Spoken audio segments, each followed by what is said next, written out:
What is going on, everybody? Today we're looking at the brand new LEGO Star Wars Yavin 4 Rebel base at 75365 with 1,066 pieces that retails for $169.99. So this is a pretty cool set, pretty big set. I thought it'd be a lot bigger than what it turned out to be, just by the box design stuff. I thought it'd be really big. It is still pretty big, which is really cool, but I just thought it'd be even like taller and stuff like that. But I think the coolest thing with this is that we get all the minifigures that come in this. I think there's like 10 total, so we get a lot of good character selection all down here at the bottom. So we'll look at each one of those, but overall it just looks pretty cool, representing the great temple on Yavin 4 that the rebels are using as base. So it looks pretty good. We can see from the outside still has like that temple design, so they got that built into it. Of course, a nice big building temple design with all sorts of tan colors and stuff, for the old age, and then like plants and everything growing all around it. We get a little Y-wing, so like a shrunk down version of a Y-wing, which is cool. Stuff for like the Hangar Bay. We have the watchtower and stuff that's in the movie, and then of course all the characters to go along with it. And if we flip around the back of the box, you can see the inside of the rebel base. So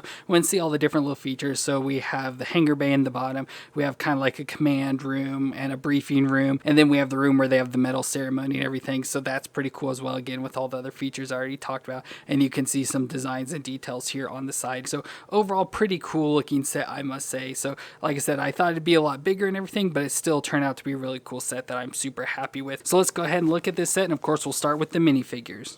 So here are all the minifigures from the set in a nice big selection it is. We have 12 characters total, but 10 are minifigures, and then they have the 2 droids, so it makes it 12. So we'll look at each minifig. So first we have Luke, again, how he appears during the medal ceremony. So where he's got the yellow jacket and the brown pants, and I love how he's got the belt with the strap coming down, so kind of like Han Solo there. And of course the black shirt underneath the yellow jacket. But what's really cool is it comes with the medal from the ceremony that Princess Leia puts on, so really cool. He has that around his neck. You can easily just pop it off if you want to. So both him and Han come with it. Of course, we have Luke with the shaggier hair and stuff, and then just the generic Luke face there, and a back printing of more of like an angry face, and you can see some back printing there of the jacket on his back and stuff. So that looks pretty cool with his blue lightsaber. Then we have Princess Leia Organa, and she's again from the medal ceremony, so she has the nice white dress on. You can see the necklace printing around her neck and the silver belt there around the waist, and they gave her, of course, the dress piece, nice printing there on the back, and her hair is done all nice there with the hair, like with the braids up top, then the bun, and the braids hanging down in the back, and that just overall looks pretty nice. And then she just comes with a silver blaster as well. Then we've got Han Solo, which he looks pretty much like the generic Han Solo, so especially the newer one where he's got the more puffy brown hair.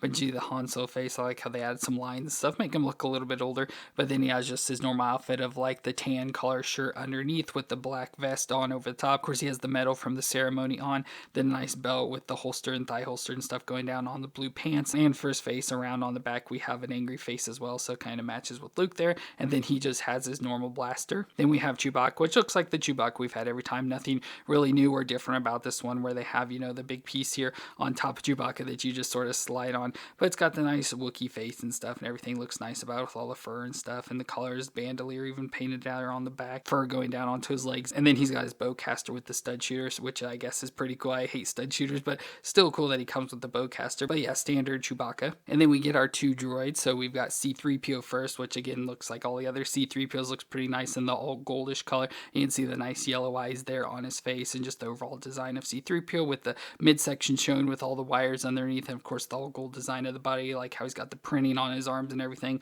and printing goes down to the leg too, so you can see his silver leg and stuff. So it looks pretty cool, and a little bit of printing there on his back as well. And then of course pretty similar for R2-D2, which hasn't really changed much at all, so it looks pretty same with the same printing around the head there with the silver piece, and I love all the like little details and blueness and stuff. And then the white body where it has all the details printed on the front and the back there, but nothing on the legs or anything. So again, pretty general for R2-D2. And then we start to get to at least new characters to me. So first we have General Dodonna, which is, like a leader of the rebellion. So looks pretty good for him overall, in an all nice tan color suit. Has a little bit darker tan shirt underneath that kind of hangs down a little bit, but it kind of looks like Doc Brown from Back to the Future with just the crazy white hair all poofed up in the back there. But you can see he even has some white beard printing that goes around his face, and there he's got sort of like a generic face, and on the back he's got maybe an anger happy face, I can't really tell, but just that with his all tan suit as I mentioned. And then he's got the pointer, pretty cool, he's got that, but it just looks like a stick here. And then we go to our other rebels. So for first we have the Rebel Fleet Trooper, which just looks kind of like the generic sort of background rebel as we see. So he's the guy that's going to be in the watchtower, so he has like the radar gun or whatever it is, like we see scanning the Millennium Falcon and stuff as it comes in. And he also has the spear there, but then he's got the big white helmet on with the black visor up top and the chin strap coming down there around on his face, and on the back he's got like an angry printing there as well. And then for outfit, he's just got the blue shirt underneath with the black vest on over the top and the gray pants. So not a whole lot to him, but I think this is one of my first like Rebel troopers, so that's cool. And then we also have a Rebel crew member, so it's just another Rebel, has the big white helmet, but this time this one doesn't have the visor on top. I think this is a female because it's got like lipstick and stuff and some eyelashes on the eyes, so that's one way to tell it's a female, but has the chin strap coming down still, and then has an angry face or whatever there on the back, so like that. And it's got darker skin tone as well.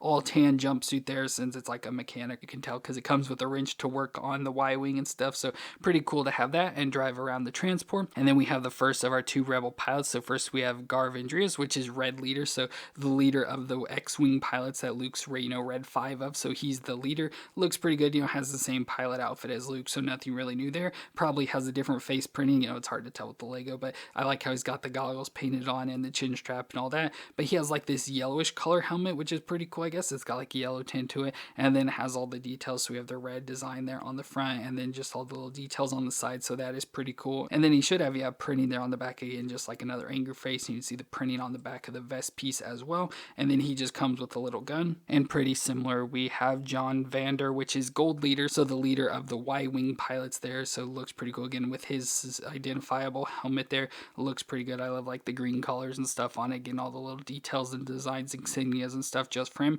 But otherwise he's got the exact same pilot outfit. And I forgot to mention on the other one, but we've had it with Luke before, but I like how they even continue the printing down onto like the belt section stuff and continues down the legs. And of course we saw it on the last one with the printing on the back, and then additional for the faces should be almost exactly the same as the last one. So again, you can mix those up easily. You can just really tell by the helmets, and then he comes with the same gun. And finally that leaves us with R2BHD, which is the droid that goes with the Y-Wing. Just an all silver droid, so it looks just like R2D2, but without all the blue colors and white stuff, just all silver this time. And overall looks pretty good, but just another astromech droid. So that gives us all our minifigures, so a lot to deal with there, but really good character selection. Of course, we have all our main characters and then a bunch of rebels to populate our rebel base with, so really cool to have all these minifigs. And here we have our Rebel base, which looks pretty cool. Again, it has that temple design, kind of like going into the pyramid. I know it's not an actual pyramid shape, but it still, has some roundedness to it. But it's got the different layers that go up and kind of weave in and out all the way to the point at the top of the building. But overall, looks pretty cool the way it is. So we can see from the front out here, like I mentioned, it's pretty much just all tan. Have some gray thrown in as well, where we have a hangar bay right here, so our ship can fly in and out of. And then around on the sides, we just have all sorts of plant foliage growing on the outside, so all sorts of plants and stuff. And then like down on this side we have just a little like greenery area, so just like some grass and more plants just hanging off to the side, where down here on this other side we have the tree with the watchtower coming out of the top of it, where we can put the rebel trooper and have him watching out as people come in and land. So pretty cool just to have that detail again, and more grass and stuff down there at the bottom. But as we'll go through and look at each of the different things, we'll start with the hangar bay first. Of course, like from this side we don't really see how much, it's just a hole there, and as we go up we have a little window cut out with some guns in here we'll have to take a look at. And then at the top of the tower we have the room where the medal ceremony takes place. So from the outside it doesn't really look like a whole lot, so once we flip it around we can see more stuff, but just want to make sure you can see all the outside just to see what it looks like. It's nice with like the window designs or whatever they're supposed to be there, how most of them are all blacked out, but you can see through the center ones there and still see plants growing on the inside and all that sort of stuff. So pretty cool design overall. I think from the outside it looks really good. Love the designs, the details and stuff, but on the inside is where we get all our play features and different rooms and stuff. So let's flip it around. So down on the first level we have our hangar bay. So this is where we can bring our Y-Wing in, so it can like fly in from the inside and land down here. And we get some little features. We'll take a look at the Y-Wing itself here in a second, but we get some little features. So like down for the actual hangar bay area, like for the Y-Wing to land, we get a little set of steps, so just little buildable steps that you can take and sit up right next to the Y-Wing so that the pilots can easily get in and out of it. We have some like landing lights, so we have these little lights that you can just sort of place down, so kind of like designate as a landing area, so maybe like that, so the pilot knows where to land in between the lights and stuff. So we have that. And then we also have a servicing cart, so a little cart that can just float in, so we can take our rebel crew member and have her pilot in it. She'll just sit in here on the back, and then she can just drive it around, and it has the controls and stuff here. So that is pretty cool. It has this little thing that lifts up, I assume for storage, but you can put all sorts of stuff. I don't know if this itself has any real function like to lift something up or whatever, but yeah, we see like the characters use like all the pilots and stuff sit on it as it's driving around and jump off to get it to their X-Wings and and stuff. So just a fun little transport to go along with the Y-Wing itself. And then we'll go ahead and look at the Y-Wing while we have it here. So overall looks pretty good. Of course, like I said, it is a shrunk down, like I wouldn't say snub nose version. So I don't like how like fat the front of the ship is, like the cockpit area. Of course, it needs to be big enough to fit a character in, but I just don't like how like fat and like flat it is. So you can see from the front just how flat it is, and it has like these gun features on the front. But I love the colors of the yellow with the bluish gray details and stuff. So that's pretty cool. Of course, as I mentioned, we do have our cockpit, so we can easily just lift this off, and you can see the controls in there. So we can take our gold leader and pop him down inside here. I think you have to put his legs on the front. So there's like 3 wide sections. Usually for characters, you only have 2 wide. So we have 3 wide there. So length of 3. So you still put him on the front, and then he has to kind of lay down to be able to fit inside here. And then we can put the canopy back on, and he'll sit inside there. So now we have gold leader in his Y-Wing. And from back there, we go to a little gun. So we have the gun usually on top of the Y-Wings that can spin around and shoot and all sorts of stuff, which is cool. And then we go back to our missile shooter. So we of course have the spring-loaded missile shooter, so you can push on them and they will fire off there. Then we have our section here for the astromech droid. So we get that silver droid that can fit down in here. So it'll just sit right in there. So as that place. And then we have our 2 like engines or whatever on the side of the ship that look pretty cool. Nice details and stuff they included in there, built pretty well and everything. Have our landing gear on the bottom so it always sits up off the ground. And then just a back part here that I always don't know what this stuff is supposed to be, but it looks like they did a pretty good job with all the greebling and stuff, just to fill in all the space and make it look filled out. So really good job on the Y-Wing. I just, like I said, I just hate the front of it, like how fat it is, but it makes sense since you have to fit a character in there. Just wish it could overall looked a little bit better, but pretty fun for the Y-Wings. Like I said, you can have that being flying into the Hangar Bay and land and stuff, so that is pretty fun. Now while we're here, we do also have the lower sections of the Hangar Bay, which are going to be hard to see probably because you got to see down under. So like we have this side over here, which is just pretty much open area. Like this side has some stuff, so we have the like little thermal detonators inside. So we have just these little pieces that have the thermal detonator printed on that, so just like little storage areas. And then we have another thing down here. I don't know what it's supposed to be unless it's like a bomb. I can't even get it out, but it's just like a generic little thing of this design. Again, I don't know what it's supposed to be unless it's supposed to be a bomb of some sort to load into the Y-Wing, but yeah, that's just in the bottom little section there. So we have that, and like I said, just more room, supposedly, supposed to be more of the Hangar Bay. But then with the walls here on the outside, they do have a hinge open thing, so you can hinge it open. It doesn't really have much. It's still just all open and pretty bare back there, but there are some clamps on the walls, so you can store stuff there if you want, and we'll see more of that feature on the other side. So we'll go and close that and look at the other side over here. And so down here at the bottom, we can see like a little control panel, and it has a picture of a Y-Wing. I know you won't be able to see it. Maybe if I zoom in a little bit there, you can see a little bit better. So it has a panel of a Y-Wing there, and it's showing that the right engine is all damaged with red. So we have little control buttons and stuff here as well to go along with that, which I guess is pretty cool. And then we have the lower section, which is built pretty much exactly the same as the side we just saw. So it's pretty much all open in there, but on this side there is a gun on the clamp, so it's a good storage space for the extra guns and stuff you have there. So again, I don't like that they kind of open swing. I know it's open so you can get more room and characters and stuff back in there, but I just don't know why they did. I feel it should be able to like clamp shut there, because now just if you move it, it just easily swings back and forth. But with that, that's pretty much it for the Hangar Bay. So then we can move on to our next section, which is going to be the command room. So if we come over here, we'll be looking at the command room. So again, it's just all open and stuff, so it doesn't really look too much like a room. But if you can see on the top here, I'll see if I can zoom in, you can see the tables. So we have where the Death Star is coming into range of the move, so with the red that turns around until they finally get in range, and then they command the Death Star to fire and stuff. So that's pretty cool. It has a little table, it can spin around and stuff, and you can sit characters around there.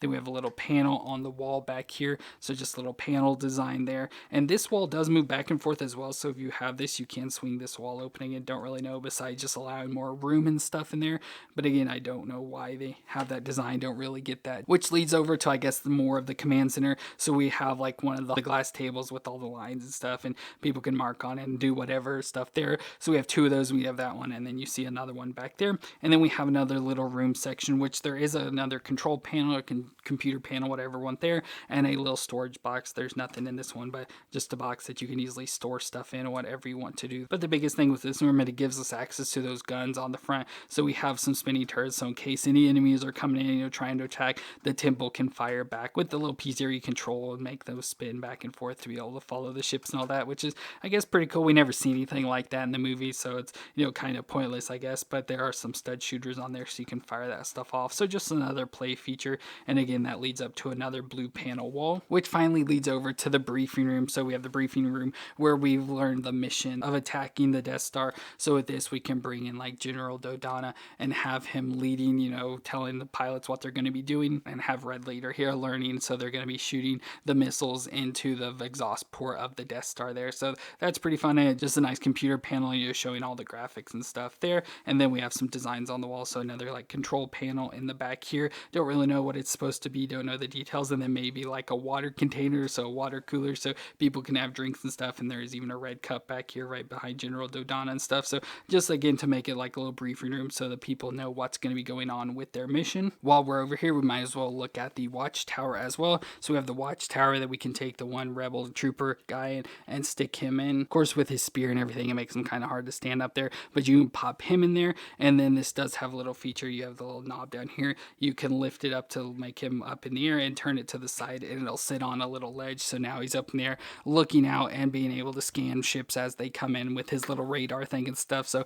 again, just a fun little play feature, nothing real amazing or anything, but it is cool that it was included. You know, that is kind of a signature part of the Yavin base. So the fact that you're able to include this extendable thing and have the guy watching out with the radar and stuff is pretty cool. So awesome to have that included.